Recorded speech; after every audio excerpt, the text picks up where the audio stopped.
Good morning all. +1 mathematics revision ക്ലാസ്സിലേക്ക് എല്ലാ പ്രിയപ്പെട്ട കുട്ടികൾക്കും ഹൃദ്യമായ സ്വാഗതം. ഇത്തരം റിവിഷൻ ക്ലാസ്സുകളിൽ നാം എക്സാമിന് പരീക്ഷയ്ക്ക് ചോദിക്കുന്ന ചോദ്യങ്ങൾ, പരീക്ഷയ്ക്ക് നല്ല മാർക്ക് കിട്ടുന്നതിനുള്ള മാർഗങ്ങൾ, അവയാണ് നമ്മൾ ഡിസ്കസ് ചെയ്യുക. ഇന്ന് നമ്മൾ ഡിസ്കസ് ചെയ്യുന്നത് മാത്തമാറ്റിക്കൽ റീസണിംഗ് എന്ന ചാപ്റ്ററാണ്. നമുക്കൊക്കെ അറിയാവുന്ന പോലെ വളരെ ഈസി ആയിട്ടുള്ള, വളരെ ചെറിയ മാത്തമാറ്റിക്സ് എങ്ങനെ പഠിക്കണമെന്ന് നമ്മളെ പഠിപ്പിക്കുന്ന ചാപ്റ്ററാണ് മാത്തമാറ്റിക്കൽ റീസണിംഗ്. ഇതിൽ +1 പബ്ലിക് എക്സാമിന് ഏതൊക്കെ രൂപത്തിൽ ചോദ്യങ്ങൾ വരാം, എന്തൊക്കെയാണ് ഈ ചാപ്റ്ററിൽ പഠിക്കാനുള്ള പ്രധാന കാര്യങ്ങൾ, അതിൻ്റെ ഒരു റിവിഷനാണ് നമ്മൾ ഈ ഒരു ക്ലാസ് കൊണ്ട് ഉദ്ദേശിക്കുന്നത്. ഓക്കെ, എല്ലാ ചോദ്യങ്ങൾക്കും ഞാൻ ആൻസർ വിശദമായിട്ട് ഇവിടെ പറയുന്നില്ല, എഴുതുന്നില്ല. ക്ലാസ്സുകൾ വിശദീകരിക്കുക മാത്രമേ ചെയ്യുന്നുള്ളൂ പലതും. അതിൽ നിന്ന് തന്നെ നിങ്ങൾക്ക് കാര്യങ്ങൾ മനസ്സിലാക്കാൻ പറ്റും. അപ്പോൾ ആ ഒരു അർത്ഥത്തിലാണ് ഇന്നത്തെ ക്ലാസ് നിങ്ങൾ ശ്രദ്ധിക്കേണ്ടത്. നമുക്കറിയാം, മാത്തമാറ്റിക്കൽ റീസണിങ്ങിൽ ഏറ്റവും പ്രധാനമായിട്ട് അറിയേണ്ട ഒന്നാമത്തെ കാര്യം എന്താണ് ഒരു മാത്തമാറ്റിക്കൽ സ്റ്റേറ്റ്മെൻറ്റ് എന്നാണ്. മാത്തമാറ്റിക്കൽ സ്റ്റേറ്റ്മെൻറ്റിന് നാം സാധാരണ പി എന്ന ലെറ്റർ കൊണ്ടാണ് സൂചിപ്പിക്കുക. PQR ഒക്കെ പറ്റും. സാധാരണ പി എന്നുള്ള ലെറ്ററാണ് നമ്മൾ ഉപയോഗിക്കാറുള്ളത്. എന്താണ് ഒരു മാത്തമാറ്റിക്കൽ സ്റ്റേറ്റ്മെൻറ്റ് അല്ലെങ്കിൽ ഒരു സ്റ്റേറ്റ്മെൻറ്റ് എന്ന് പറഞ്ഞാൽ എന്താ? ഒരു സെൻറ്റൻസ് ആണ്. ആ സെൻറ്റൻസ് ഒന്നുകിൽ ട്രൂ ആയിരിക്കണം അല്ലെങ്കിൽ ഫോൾസ് ആയിരിക്കണം. രണ്ടും കൂടെ ഒരുമിച്ച് ആകാൻ പാടില്ല. അതിനെയാണ് നമ്മൾ സ്റ്റേറ്റ്മെൻറ്റ് എന്ന് പറയുന്നത്. A sentence is called a statement if it is either true or false but not both എന്നാണ്. ഒരേ സമയം രണ്ടും കൂടി ആകാൻ പാടില്ല. അത്തരം സെൻറ്റൻസുകൾക്കാണ് നമ്മൾ സ്റ്റേറ്റ്മെൻറ്റ് എന്ന് പറയുക. ഓക്കെ, അപ്പോൾ അത് മനസ്സിലാക്കാൻ വേണ്ടി ഒരു ചോദ്യം നമുക്കൊന്ന് ചെയ്തു നോക്കാം. Which of the following sentences R statements? 5 സെൻറ്റൻസുകൾ കൊടുത്തിട്ടുണ്ട്. ഇതിൽ ഏതൊക്കെയാണ് സ്റ്റേറ്റ്മെൻറ്റ് എന്നാണ് ചോദിച്ചത്. പലപ്പോഴും പരീക്ഷകൾക്ക് ചോദിക്കാറുണ്ട്. താഴെ കൊടുത്തതിൽ സ്റ്റേറ്റ്മെൻറ്റിന് എടുത്തെഴുതുക എന്ന് പറഞ്ഞ് 1 വേർഡായിട്ട് ചോദിക്കാറുണ്ട്. ഓക്കെ, അപ്പോൾ നമ്മൾ എന്താണ് നോക്കേണ്ടത്? ഒന്നുകിൽ എപ്പോഴും ശരിയായിരിക്കണം, അല്ലെങ്കിൽ എപ്പോഴും തെറ്റായിരിക്കണം. അങ്ങനെയാണെങ്കിൽ സ്റ്റേറ്റ്മെൻ്റ് ആണ്. ചില സമയങ്ങളിൽ ശരിയും ചില സമയങ്ങളിൽ തെറ്റുമാണെങ്കിൽ അത് സ്റ്റേറ്റ്മെൻ്റ് അല്ല. ഒന്നാമത്തെ സെൻറ്റൻസ് നോക്കൂ. There are 35 days in A month. ഒരു മാസത്തിൽ 35 ദിവസങ്ങളുണ്ട്. അത് ഒരിക്കലും ശരിയല്ലല്ലോ. അത് ഒരിക്കലും ശരിയല്ല, എപ്പോഴും തെറ്റായിട്ടുള്ള ഒരു സെൻറ്റൻസ് ആണ്. അതുകൊണ്ട് അതൊരു സ്റ്റേറ്റ്മെൻ്റ് ആണ്. ഓക്കെ, ഒന്നാമത്തത് സ്റ്റേറ്റ്മെൻ്റ് ആണ്. എല്ലാവർക്കും മനസ്സിലായല്ലോ. Mathematics is difficult. അത് എല്ലാവർക്കും ശരിയാണോ? നിങ്ങളെപ്പോലെ നല്ല കുട്ടികൾക്ക് മാത്തമാറ്റിക്സ് വളരെ എളുപ്പമല്ലേ? അതെ. അതേസമയത്ത് മാത്തമാറ്റിക്സ് ഡിഫിക്കൽട്ട് ആയിട്ടുള്ള ഒരുപാട് ആളുകളുമുണ്ട്. അപ്പം ചില ആളുകൾക്ക് അത് ശരിയാണ്, ചില ആളുകൾക്ക് അത് തെറ്റാണ്. അതുകൊണ്ട് മാത്തമാറ്റിക്സ് ഈസ് ഡിഫിക്കൽട്ട് എന്ന് പറയുന്നത് എപ്പോഴും ശരിയോ എപ്പോഴും തെറ്റുമോ അല്ല. അതുകൊണ്ട് അതൊരു സ്റ്റേറ്റ്മെൻ്റ് അല്ല. മനസ്സിലായല്ലോ. ഇനി മൂന്നാമത്തത്, the sum of 5 and 7 is greater than 10.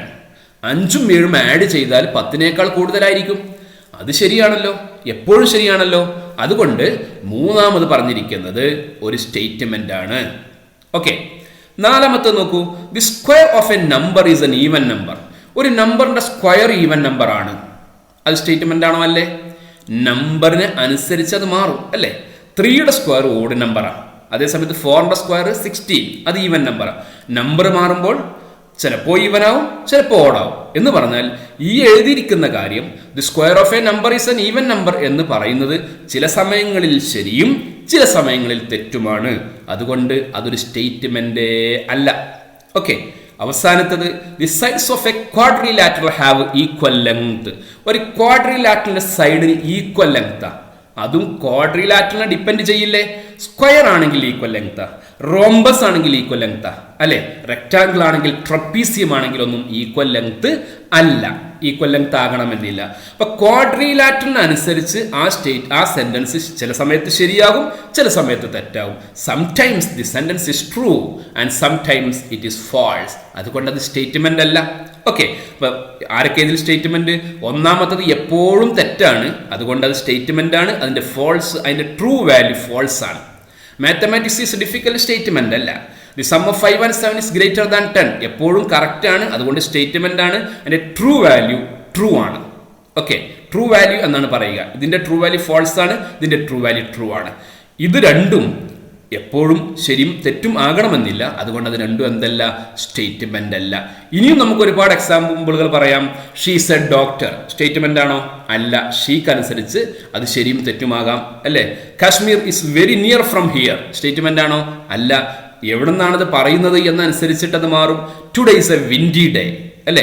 Open the door, switch off the fan, എങ്ങനെ പറയുന്നതൊന്നും ഹൗ ബ്യൂട്ടിഫുൾ യു ആർ എന്ന് പറയുന്നതൊന്നും എന്തല്ല, സ്റ്റേറ്റ്മെന്റ് അല്ല.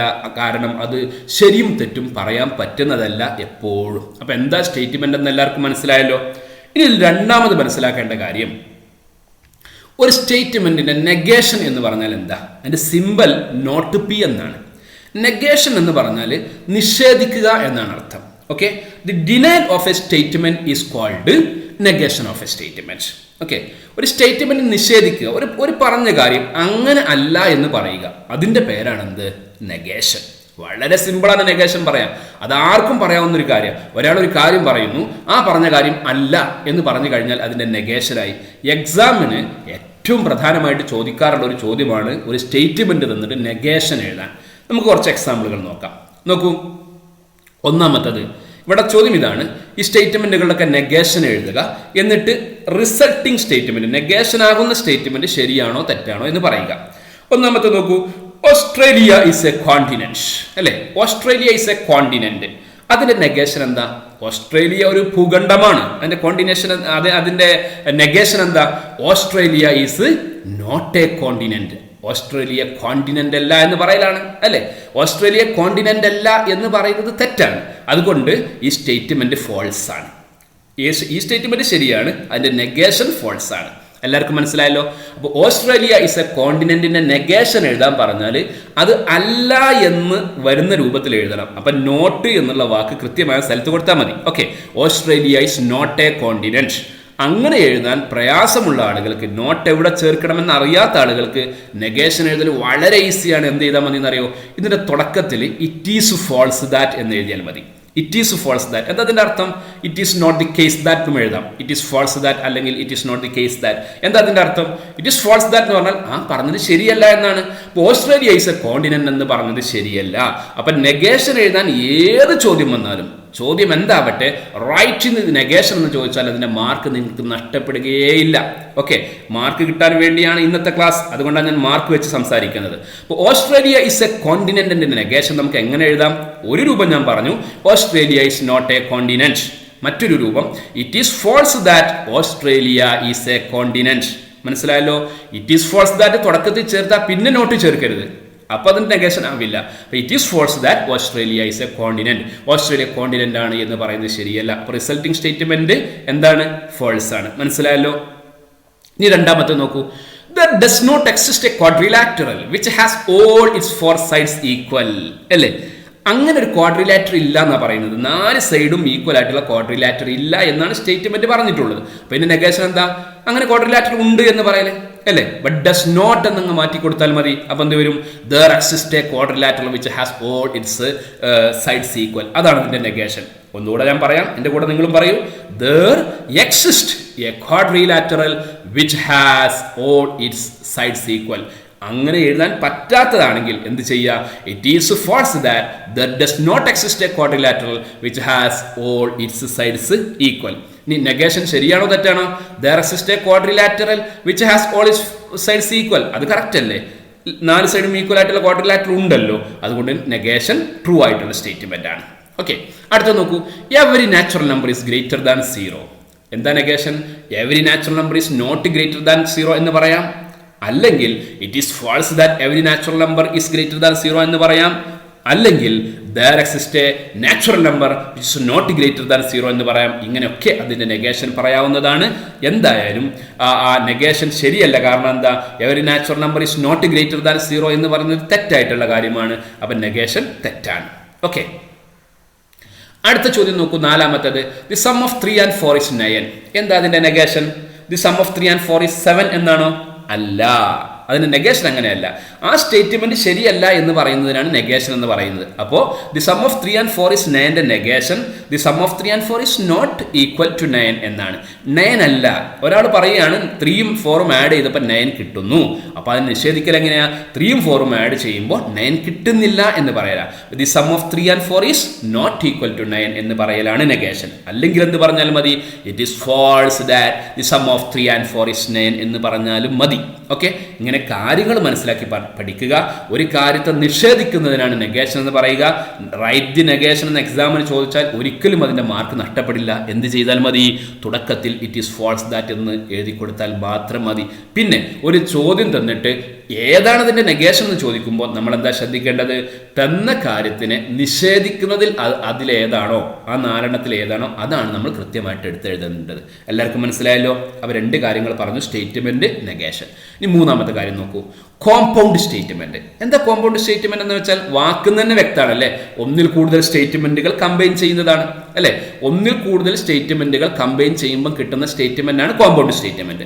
അപ്പൊ അതിലെ കൊച്ചു കൊച്ചു സ്റ്റേറ്റ്മെന്റുകൾ ഉണ്ടാവുമല്ലോ, അതിനെ പറയുന്ന പേരാണ് കമ്പോണന്റ് സ്റ്റേറ്റ്മെന്റ്. അതിലെ കൊച്ചു കൊച്ചു സ്റ്റേറ്റ്മെന്റുകൾക്ക് നമ്മൾ എന്ത് പറയും? കമ്പോണന്റ് സ്റ്റേറ്റ്മെന്റുകൾ എന്ന് പറയും. കോമ്പൗണ്ട് സ്റ്റേറ്റ്മെന്റ് ഉണ്ടാക്കാൻ വേണ്ടി അപ്പൊ 2 സ്റ്റേറ്റ്മെന്റ് കമ്പൈൻ ചെയ്യണമെങ്കിൽ ഏത് 2 സാധനവും കമ്പൈൻ ചെയ്യാൻ ഒരു സാധനം വേണമല്ലോ അല്ലേ? അപ്പൊ ഈ കോമ്പൗണ്ട് സ്റ്റേറ്റ്മെന്റ് ഉണ്ടാക്കണമെങ്കിൽ, കമ്പോണന്റ് സ്റ്റേറ്റ്മെന്റിൽ നിന്നും കോമ്പൗണ്ട് സ്റ്റേറ്റ്മെന്റ് ഉണ്ടാക്കണമെങ്കിൽ ചില വാക്കുകൾ വേണം. സാധാരണ ഉണ്ടാവാറുള്ള വാക്കുകൾ ആൻഡ് അല്ലെങ്കിൽ ഓർ ആണ്. ആൻഡ് അല്ലെങ്കിൽ അല്ലെങ്കിൽ എന്ന് വായിക്കുക, ഓർ. ഓക്കെ, ആൻഡ് അല്ലെങ്കിൽ ഓർ ആണ്. ആൻഡും ഓറും ഉപയോഗിച്ചാണ് കോമ്പൗണ്ട് സ്റ്റേറ്റ്മെന്റുകൾ ഉണ്ടാക്കാറുള്ളത്. എല്ലാവർക്കും മനസ്സിലായല്ലോ? ഈ ആൻഡിനും ഓറിനും പറയുന്ന പേരാണ് കണക്റ്റീവ്. എന്ത് പറയും? കണക്റ്റീവ്. ആൻഡ് കണക്റ്റീവ് ആണ്, ഓർ എന്നുള്ള വേർഡും കണക്റ്റീവ് ആണ്. ശരി, നമുക്ക് ഒരു എക്സാമ്പിൾ നോക്കാം. 6 ചോദ്യങ്ങൾ തന്നിട്ടുണ്ട്. ചോദ്യം എന്താ? ഇമ്പോർട്ടന്റ് ക്വസ്റ്റ്യനാണ്, വെരി ഇമ്പോർട്ടന്റ് ക്വസ്റ്റ്യൻ. നന്നായിട്ട് ശ്രദ്ധിച്ചോളൂ. Find the compound statements of the following and check whether they are true or not. Okay, compound സ്റ്റേറ്റ്മെന്റുകൾ എഴുതുക. അതിനുശേഷം ഈ തന്നിട്ടുള്ള കോമ്പൗണ്ട് സ്റ്റേറ്റ്മെന്റുകൾ ശരിയാണോ തെറ്റാണോ എന്ന് പറയുക. ഓക്കെ, ഒന്നാമത്തെ നമുക്കൊന്ന് നോക്കാം. ഇതൊരു കോമ്പൗണ്ട് സ്റ്റേറ്റ്മെന്റ്. എങ്ങനെ മനസ്സിലായി? A square is a quadrilateral and it's 4 sides are equal. And കണ്ടോ? ആൻഡ് ഉണ്ടെങ്കിൽ അത് കോമ്പൗണ്ട് സ്റ്റേറ്റ്മെന്റ് ആയിരിക്കും സാധാരണഗതിയിൽ. ഓക്കെ, അതായത് 2 കമ്പൗണ്ട് സ്റ്റേറ്റ്മെന്റ് എഴുതാൻ പറ്റുന്ന രൂപത്തിലുള്ള ആൻഡ് ആണെങ്കിൽ കോമ്പൗണ്ട് സ്റ്റേറ്റ്മെന്റ് ആയിരിക്കും. അപ്പോൾ കോമ്പൗണ്ട് സ്റ്റേറ്റ്മെന്റ് അല്ലാതെ ആൻഡുമുണ്ട്. For example, Anil and Arun are friends. അവിടെ ആൻഡ് ഉണ്ട്. അപ്പൊ Anil friend, Anil is friend എന്നൊന്നും പറയില്ലല്ലോ. അരുൺ ഈസ് ഫ്രണ്ട് അങ്ങനൊന്നും പറയില്ല അല്ലേ? അപ്പൊ ആ കേസിൽ ആൻഡ് എന്തല്ല? കണക്റ്റീവ് അല്ല. ഇവിടെ ആൻഡ് കണക്റ്റീവാ. കാരണം നമുക്ക് ഇതിന്റെ എന്ത് എഴുതാൻ പറ്റും? കമ്പൗണ്ട് സ്റ്റേറ്റ്മെന്റ് എഴുതാൻ പറ്റും. അപ്പൊ ഞാൻ ഒന്നാമത്തെ കമ്പൗണ്ട് സ്റ്റേറ്റ്മെന്റ് ഞാൻ പറയുന്നു, നിങ്ങൾ മനസ്സിൽ പറഞ്ഞാൽ മതി. P is the statement. P is the statement. A square is a quadrilateral. Q is the statement. The 4 sides of a square are equal. P is statement, a square is a quadrilateral. Q is statement, the 4 sides of a square are equal. നോക്കൂ, a square is a quadrilateral. ശരിയോ തെറ്റോ? ശരിയാണ് അല്ലേ? ഒരു സമചതുരം, ഒരു ചതുർഭുജമാണ് എന്ന് പറയുന്നത് ശരിയാണ് അല്ലേ? The 4 sides of a is 4 sides are equal എന്നല്ല Q എഴുതേണ്ടത്. 4 sides of a square are equal. അർത്ഥം ഉണ്ടായിരിക്കണം എഴുതുന്നതിന്. ഓക്കെ, അപ്പൊ സ്ക്വയറിന്റെ 4 സൈഡും ഈക്വലാ. അത് കറക്റ്റ് അല്ലേ? അതും കറക്റ്റാണ്. പിയും ശരിയാണ്, ക്യൂവും ശരിയാണ്. കണക്റ്റീവ് ആരാണ്? ആൻഡ് ആണ്. ആൻഡ് ഉപയോഗിച്ച് ഒരു സെന്റൻസ് പറയുമ്പോൾ അത് ശരിയാകണമെങ്കിൽ 2 കമ്പൗണ്ട് സ്റ്റേറ്റ്മെന്റും ശരിയാകണം എന്നാണ് നിയമം. തെറ്റാകണമെങ്കിലോ ഏതെങ്കിലും ഒന്ന് തെറ്റായാൽ മതി. മനസ്സിലാക്കൂ, ആൻഡ് ഉപയോഗിച്ചൊരു കമ്പൗണ്ട് സ്റ്റേറ്റ്മെന്റ് പറയുമ്പോൾ അത് ശരിയാകണമെങ്കിൽ 2 കമ്പൗണ്ട് സ്റ്റേറ്റ്മെന്റും ശരിയാകണം. തെറ്റാകണമെങ്കിൽ ഏതെങ്കിലും ഒന്ന് തെറ്റായാൽ മതി. അതേസമയം ഓർ ഉപയോഗിച്ചാണ് നമ്മൾ പറയുന്നതെങ്കിൽ ഏതെങ്കിലും ഒന്ന് ശരിയാണെങ്കിൽ തന്നെ ശരിയാകും. തെറ്റാകണമെങ്കിൽ 2ഉം തെറ്റാകണം. വ്യത്യാസം മനസ്സിലായല്ലോ? ശരി, അപ്പോൾ എക്സാമിന് ചോദിക്കുമ്പോൾ നിങ്ങൾ എന്താ ചെയ്യേണ്ടത്? Here the compound statements are P's statement, a square is a quadrilateral. Q's statement, these 4 sides of a square are equal. Here both P and Q are true statement. Since the connective is and, the given statement is true. Okay, രണ്ടും ശരിയാണ്. Connective and ആണ്, അതുകൊണ്ട് തന്നിട്ടുള്ള statement ശരിയാണ് എന്ന് എഴുതണം. Okay, ഇനി 2, 3 ഒക്കെ നിങ്ങൾക്ക് സ്വന്തമായിട്ട് പറയാം അല്ലേ? എന്താ അവിടുത്തെ പി? 2 ഓർ ആണ് ഇവിടുത്തെ കണക്റ്റീവ് എന്ന് മനസ്സിലായിട്ടുണ്ടാവും. പി എന്നുള്ള സ്റ്റേറ്റ്മെന്റ് എന്താ? All prime numbers are even. Okay, Q എന്നുള്ള സ്റ്റേറ്റ്മെന്റോ? All prime numbers are odd. ശരിയാണോ? All prime numbers are even. തെറ്റാണ്. എല്ലാ പ്രൈം നമ്പറും ഈവൻ അല്ലല്ലോ. ഓൾ പ്രൈം നമ്പേഴ്സ് ആർ ഓഡോ? അതും തെറ്റാണ്. എല്ലാ പ്രൈം നമ്പറും എന്തല്ല? ഓടുമല്ല. Okay, all prime numbers are odd എന്ന് പറയുന്നത് തെറ്റാ. അപ്പൊ രണ്ട് കമ്പൗണ്ട് സ്റ്റേറ്റ്മെന്റ് തെറ്റാണ്. കണക്റ്റീവ് ഓർ ആണെങ്കിലും രണ്ടും തെറ്റായതുകൊണ്ട് ഈ സെന്റൻസ്, ഈ സ്റ്റേറ്റ്മെന്റ്, ഈ കോമ്പൗണ്ട് സ്റ്റേറ്റ്മെന്റ് തെറ്റാണ്. ആൻസർ എഴുതേണ്ട രൂപം മനസ്സിലായല്ലോ. P see statement all prime numbers are even. Q see statement all prime numbers are odd. Here both P and Q are false. Here the connective is or and hence the given statement is false. The given compound statement is false. അങ്ങനെയാണ് answer എഴുതേണ്ടത്. Answer ഞാനിവിടെ എഴുതി തരുമൊന്നുമില്ല, ഞാൻ പറയുമ്പോൾ തന്നെ നിങ്ങൾക്ക് മനസ്സിലാവേണ്ടതാണ്. Okay, ഈ മൂന്നാമത്തെ ക്വസ്റ്റ്യൻ നോക്കൂ. A person who has taken mathematics or computer science can go for MCA. അല്ലേ? എന്താ P? A person who has taken mathematics can go for MCA. Q എന്താ? A person who has taken computer science can go for MCA. രണ്ടും ശരിയാണ്. Mathematics എടുത്താൽ MCAക്ക് പോകാം, computer science എടുത്താൽ MCAക്ക് പോകാം. രണ്ടും ശരിയാണ്. ഓറാണ് കറക്റ്റീവ്, ഗിവൺ സ്റ്റേറ്റ്മെന്റ് ശരി അല്ലേ? Chandigarh is the capital of Haryana and UP. And ആണ് കണക്റ്റീവ്. ആൻഡ് ആണ് കണക്റ്റീവ്. ഇപ്പൊ രണ്ട് കമ്പൗണ്ട് സ്റ്റേറ്റ്മെന്റ് ശരിയായിരിക്കണം. ചണ്ഡീഗഡ് ഹരിയാനയുടെ ക്യാപിറ്റൽ ആണെന്നുള്ളതാണ് പി എന്നുള്ള സ്റ്റേറ്റ്മെന്റ്. ചണ്ഡീഗഡ് UPയുടെ ക്യാപിറ്റൽ ആണെന്നുള്ളതാണ് ക്യൂ എന്നുള്ള സ്റ്റേറ്റ്മെന്റ്. ഹരിയാനയുടെ ക്യാപിറ്റലാണ് ചണ്ഡീഗഡ് എന്നുള്ളത് ശരിയാണ്. UPയുടെ ക്യാപിറ്റലാണ് ചണ്ഡീഗഡ് എന്നുള്ളത് തെറ്റാണ്. നടുവിൽ ആൻഡ് ആയതുകൊണ്ട് given statement is false. Okay, or ആണെങ്കിൽ ശരിയാകുമായിരുന്നു. √2 is rational number or irrational number. അപ്പോൾ ഒരു സ്റ്റേറ്റ്മെന്റ് √2 ഈസ് റാഷണൽ നമ്പർ, രണ്ടാമത്തത് √2 is an irrational number. Rational number എന്നുള്ളത് തെറ്റാണ്, ഇറാഷണൽ നമ്പർ ഉള്ളത് ശരിയാണ്. നടുവിൽ ഓറല്ലേ? ഓർ ശരിയാക്കാൻ ആരെങ്കിലും ഒന്ന് ശരിയായാലും മതി, ഏതെങ്കിലും ഒരു സ്റ്റേറ്റ്മെന്റ് ശരിയായാലും മതി. അതുകൊണ്ട് ഗിവൺ സ്റ്റേറ്റ്മെന്റ് ഇസ് ട്രൂ. ഓറിന് പകരം ആൻഡ് ആണെങ്കിൽ ഗിവൺ സ്റ്റേറ്റ്മെന്റ് ഇസ് ഫാൾസ്. മനസ്സിലായല്ലോ. 24 is a multiple of 2, 4 and 8. 24 2ന്റെ മൾട്ടിപ്പിൾ ആണെന്നുള്ള ഒന്നാമത്തെ statement. Q statement 24 is a multiple of 4. R is statement 24 is a multiple of 8. മൂന്നും ശരിയാണ്. നടുവിൽ ആൻഡ് ആണ് connective. therefore the given statement is true എന്ന് നമുക്ക് കൺക്ലൂഡ് ചെയ്യാം. എല്ലാവർക്കും ഈ കാര്യം മനസ്സിലായല്ലോ. ഇനി ഈ ഓറിന്റെ കേസിൽ രണ്ട് ഓർ ഉണ്ടെന്ന് മനസ്സിലാക്കുന്നത് നല്ലതാണ്. ഒരു ഓറിന് ഇൻക്ലൂസീവ് ഓർ എന്ന് പറയും, രണ്ടാമത്തെ ഓറിന് എക്സ്ക്ലൂസീവ് ഓർ എന്ന് പറയും. മനസ്സിലായല്ലോ. ഇൻക്ലൂസീവ് ഓർ എന്ന് വെച്ചാൽ എന്താ അറിയോ? ഓർ ഉപയോഗിച്ച് നമ്മുടെ കോമ്പൗണ്ട് സ്റ്റേറ്റ്മെന്റ് ഉണ്ടാകുമ്പോൾ രണ്ട് കമ്പൗണ്ട് സ്റ്റേറ്റ്മെന്റ് ഉണ്ടാവുമല്ലോ. ആ രണ്ട് കമ്പൗണ്ട് സ്റ്റേറ്റ്മെന്റും ഒരുമിച്ച് സംഭവിക്കാൻ പറ്റുന്നതാണെങ്കിൽ ആ ഓറിനെ ഇൻക്ലൂസീവ് ഓർ എന്ന് പറയും. ഒരുമിച്ച് സംഭവിക്കാൻ പറ്റാത്തതാണെങ്കിൽ, അതായത് ഒന്നും ഉണ്ടാകുമ്പോൾ മറ്റേ എക്സ്ക്ലൂഡ് ചെയ്യുന്നു, മറ്റേ തടയുന്നു, അങ്ങനെയാണെങ്കിൽ അതിനെ എക്സ്ക്ലൂസീവ് ഓർ എന്ന് പറയും. ഈ ഒരു എക്സാമ്പിൾ നമുക്ക് കാര്യം വ്യക്തമാവും. നോക്കൂ, ഇൻക്ലൂസീവ് ഓർ ആണോ എക്സ്ക്ലൂസീവ് ഓർ ആണോ എന്ന് പറയുക. ഒന്നാമത്തെ നോക്കൂ, എന്താ? To enter a country you need a passport or a voter registration card. അല്ലേ? ഒരു രാജ്യത്ത് പ്രവേശിക്കണമെങ്കിൽ പാസ്പോർട്ട് വേണം, അല്ലെങ്കിൽ ഐഡന്റിറ്റി കാർഡ് വേണം. ഇത് രണ്ടുണ്ടെങ്കിലും രാജ്യത്ത് പ്രവേശിക്കാലോ. അതായത് പാസ്പോർട്ടുമായിട്ട് പോകുന്ന ഒരാൾക്ക് വോട്ടർ രജിസ്ട്രേഷൻ കാർഡും കൊണ്ടുപോകാം അല്ലേ? അപ്പൊ രണ്ടും ഒരുമിച്ച് സംഭവിക്കാം, രണ്ടും ഇൻക്ലൂഡ് ചെയ്യുന്നു. അതുകൊണ്ട് ഇത് ഇൻക്ലൂസീവ് ഓർ ആണ്. മനസ്സിലായല്ലോ. അടുത്തത്, school is closed if it is A holiday or Sunday. Holiday ആണെങ്കിൽ സ്കൂൾ അടക്കും, സൺഡേ ആണെങ്കിൽ സ്കൂൾ അടക്കും. ഹോളിഡേ സൺഡേയിൽ വന്നാലോ അപ്പോഴും സ്കൂൾ അടക്കും അല്ലേ? ഇപ്പൊ രണ്ടും ഒരുമിച്ച് വരുന്നതിന് കുഴപ്പമുണ്ടോ? അതും ഇൻക്ലൂസീവ് ഓറാ. ഇനി അടുത്ത് പറയുമ്പോൾ വ്യക്തമായിട്ട് മനസ്സിലാവും. 2 lines intersect at a point or parallel. രണ്ട് ലൈനുകൾ ഒരു പോയിന്റിൽ ഇന്റർസെക്ട് ചെയ്യും. ശ്രദ്ധിക്കൂ, രണ്ട് ലൈനുകൾ ഒരു പോയിന്റിൽ ഇന്റർസെക്ട് ചെയ്യും, അല്ലെങ്കിൽ രണ്ട് ലൈനുകൾ പാരലൽ ആയിരിക്കും. ഞാൻ ചോദിക്കട്ടെ, രണ്ട് ലൈനുകൾ ഇന്റർസെക്ട് ചെയ്താൽ അവ പാരലൽ ആകുമോ? ഇല്ല. രണ്ട് ലൈൻ പാരലൽ ആയാൽ ഇന്റർസെക്ട് ചെയ്യുമോ? അതുമില്ല. അപ്പൊ ഇന്റർസെക്ട് ചെയ്യുക എന്നുള്ളത് പാരലൽ ആവുക എന്നുള്ളതിനെ എക്സ്ക്ലൂഡ് ചെയ്യുന്നു, തടയുന്നു. പാരലൽ ആവുക എന്നുള്ളത് ഇന്റർസെക്ട് ചെയ്യുക എന്നുള്ളതിനെ തടയുന്നു. അതുകൊണ്ട് ഈ ഓർ എന്തോറാ? Exclusive or. രണ്ടാലൊന്നേ ഒരു സമയം സംഭവിക്കൂ. രണ്ടും സംഭവിക്കാം, രണ്ടാലൊന്ന് മാത്രമേ ഒരു സമയം സംഭവിക്കുള്ളൂ. ഓക്കെ, students can take French or Sanskrit as their third language. Third language ആയിട്ട് ഫ്രഞ്ചോ സംസ്കൃതമോ എടുക്കാം അല്ലേ? ഫ്രഞ്ച് എടുത്താൽ എന്തെടുക്കാൻ പറ്റില്ല? സംസ്കൃതം എടുക്കാൻ പറ്റില്ല. സംസ്കൃതം എടുത്താൽ എന്തെടുക്കാൻ പറ്റില്ല? ഫ്രഞ്ച് എടുക്കാൻ പറ്റില്ല. ചോയ്സ് ഉണ്ട്, രണ്ടും എടുക്കാം. ഒന്ന് സംഭവിച്ചാൽ രണ്ടാമത് സംഭവിക്കില്ല. അതുകൊണ്ട് അത് എക്സ്ക്ലൂസീവ് ഓറാ. നിങ്ങൾക്ക് +1 അഡ്മിഷൻ വാങ്ങുമ്പോൾ നിങ്ങൾക്ക് മലയാളമോ ഹിന്ദിയോ സെക്കൻഡ് ലാംഗ്വേജ് ആയിട്ട് എടുക്കാമെന്ന് പറയും അല്ലേ? മലയാളം എടുക്കുന്ന ഒരാൾക്ക് ഹിന്ദി എടുക്കാൻ പറ്റുമോ? പറ്റില്ല. ഹിന്ദി എടുത്താൽ മലയാളം എടുക്കാൻ പറ്റുമോ? പറ്റില്ല. അവിടെ പറയുന്ന ഓർ എന്തോറാണ്? എക്സ്ക്ലൂസീവ് ഓറാ. കാര്യങ്ങൾ വ്യക്തമായിട്ട് മനസ്സിലാക്കിയാൽ വളരെ രസകരവും സിമ്പിളുമായിട്ടുള്ള ഒരു ചാപ്റ്ററാണ്. ഓക്കെ, അടുത്ത ഒരു കാര്യം ശ്രദ്ധിക്കൂ, ക്വാണ്ടിഫയർ. നമ്മൾ മാത്തമാറ്റിക്സിൽ സർവ്വസാധാരണമായിട്ട് ഉപയോഗിക്കുന്ന രണ്ട് വാക്കുകൾ ദർ എക്സിസ്റ്റ്, ഫോർ ഓൾ. ഇവയാണ് നമ്മൾ ക്വാണ്ടിഫയർ എന്ന് പറയുന്നത്. ദർ എക്സിസ്റ്റിനും ക്വാണ്ടിഫയർ എന്ന് പറയും, ഫോർ ഓളിനും നമ്മൾ എന്ത് പറയും? ക്വാണ്ടിഫയർ. ക്വാണ്ടിറ്റിയെ കാണിക്കുന്ന ടേംസ് എന്നുള്ള ഫ്രേസ് അർത്ഥത്തിൽ ആണ് ദർ എക്സിസ്റ്റ്, ഫോർ ഓളിനെ നമ്മൾ ക്വാണ്ടിഫയർ എന്ന് പറയുന്നത്. അപ്പോൾ ഈ രണ്ട് വാക്കുകളുണ്ട് എന്നേ നമുക്ക് ഇവിടെ അറിയേണ്ടതുള്ളൂ. ഓക്കെ, ശ്രദ്ധിക്കൂ, ഒരു ചോദ്യം, ക്വാണ്ടിഫയർ ആരാണെന്ന് പറയുക, നെഗേഷൻ എഴുതുക എന്ന്. നെഗേഷൻ എഴുതാൻ എന്ത് ചോദിച്ചാലും it is false that back കൊടുത്താൽ മതി. കറക്റ്റ് ആയിരിക്കും. It is false that back കൊടുത്താൽ ഏതിൻ്റെയും നെഗേഷൻ ആയിരിക്കും. ഓക്കെ, ഇനി ഇതിൻ്റെയൊക്കെ നെഗേഷൻ എങ്ങനെ എഴുതും എന്നുകൂടെ ഞാൻ പറയുന്നുണ്ട്. അപ്പോൾ ഒന്നാമത്തെ സെന്റൻസ്, ഒന്നാമത്തെ സ്റ്റേറ്റ്മെന്റ് നോക്കൂ. There exist a number which is equal to square. ആരാണ് ക്വാണ്ടിഫയർ? There exist. അപ്പോൾ ക്വാണ്ടിഫയർ ആരാന്ന് എഴുതുക? ദർ എക്സിസ്റ്റ് ആണ് എഴുതുക. അതിന്റെ നെഗേഷൻ എന്താ? ഇറ്റ് ഈസ് ഫോൾസ് ദാറ്റ് ബാക്കിൽ കൊടുക്കുക, അല്ലെങ്കിൽ there does not exist a number which is equal to square എന്ന് എഴുതിയാൽ മതി. ദർ എക്സിസ്റ്റിന്റെ negation there does not exist വെച്ച് പറയാം.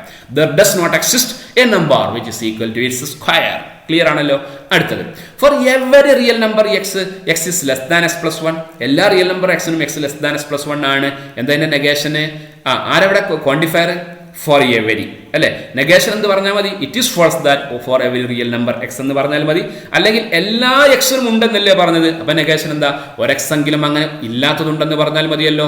There exist a real number X for which അല്ലെങ്കിൽ such that X is not less than X plus one എന്ന് പറഞ്ഞാലും മതി. അപ്പൊ ഫോർ എവരിയുടെ നെഗേഷൻ ദർ എക്സിസ്റ്റ് വെച്ച് പറയും. There exist a real number X such that X is not less than X plus one. അങ്ങനെയും negation പറയാം. അങ്ങനെ കഷ്ടപ്പെടണമെന്നില്ല. It is false that back കൊടുത്താൽ മതി.